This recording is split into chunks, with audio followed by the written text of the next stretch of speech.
Mars. Ayan, magko-Costco kami today. Pero kakain muna kami ni Sir sa Eggs at Grill.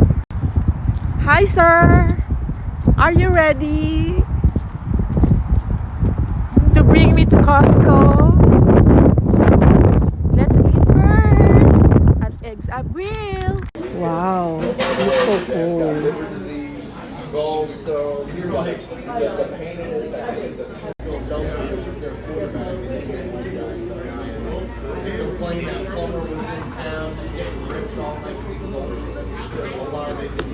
Are you ready? Halika na. Batiin mo naman sila, ang ating mga viewers. It's good for you to hide the Nike. Come on. Good morning. We're together. Ayan. Inaano na lang to ngayon. Ini-scan. Hindi pinapakita ko yung Costco. Pero, syempre, tinanggal ko yung pagmumukha mo. Vitamins. Ayan. Bentahan na ng mga heater. Pero, 4 ang portable namin aside sa centralized heater kami. Fish oil. So, ito na po ang mga so far nakukuha namin sa fruit sections. Ayan. Yan lang. Kasi limited din ako sa mga fruits. And then nakakita ako ng salad which is organic Mediterranean crunch. Mukhang masarap siya. So, 2 kinuha ko. And then, ito yung iba't ibang klaseng mga breads. Meron kaming rustic Italian loaf. Ito yung parang pinaka-close sa sourdough. And then, yung Hawaiian para kay liit. And then, our English muffin. Masarap to sa toast with butter and jam. And then, meron kaming blueberry muffin. Tapos, ano ba to? Ito, breakfast, sausage breakfast, which is chicken. And chocolate chip cookie kasi mahilig sweet dyan.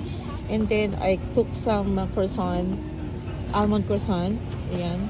Tapos, ito, beef. I don't know what kind of beef this.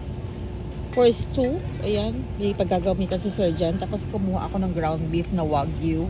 Gagawin ko siyang pang burger patty. Tapos, bumili rin ako ng pork chop para sa pang pork stick namin and other thing. And then, ito yata yung chicken. Yan. And then, of course, for my everyday breakfast sometimes smoked salmon and ayan, fillet of Atlantic salmon for liit. Yan, favorite niya yan. At saka nakakuha ako ng shrimp na may ulo. Ayan. So, hindi pa kami tapos. Halfway pa, halfway. Ayan na yung mga napamilya namin.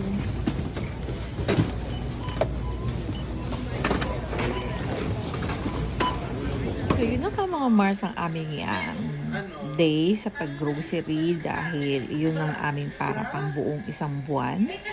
At hindi ko na sa inyo na isa-isa. Actually, talagang napuno yung aming cart. Ganoon naman kami pa nagko-Costco. Hindi kami madalas mag-Costco.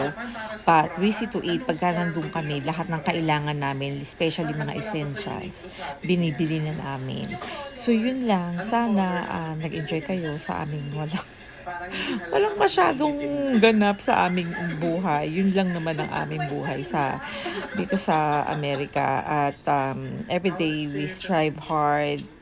We pray na sana maging maayos ang buhay namin, especially mga bata.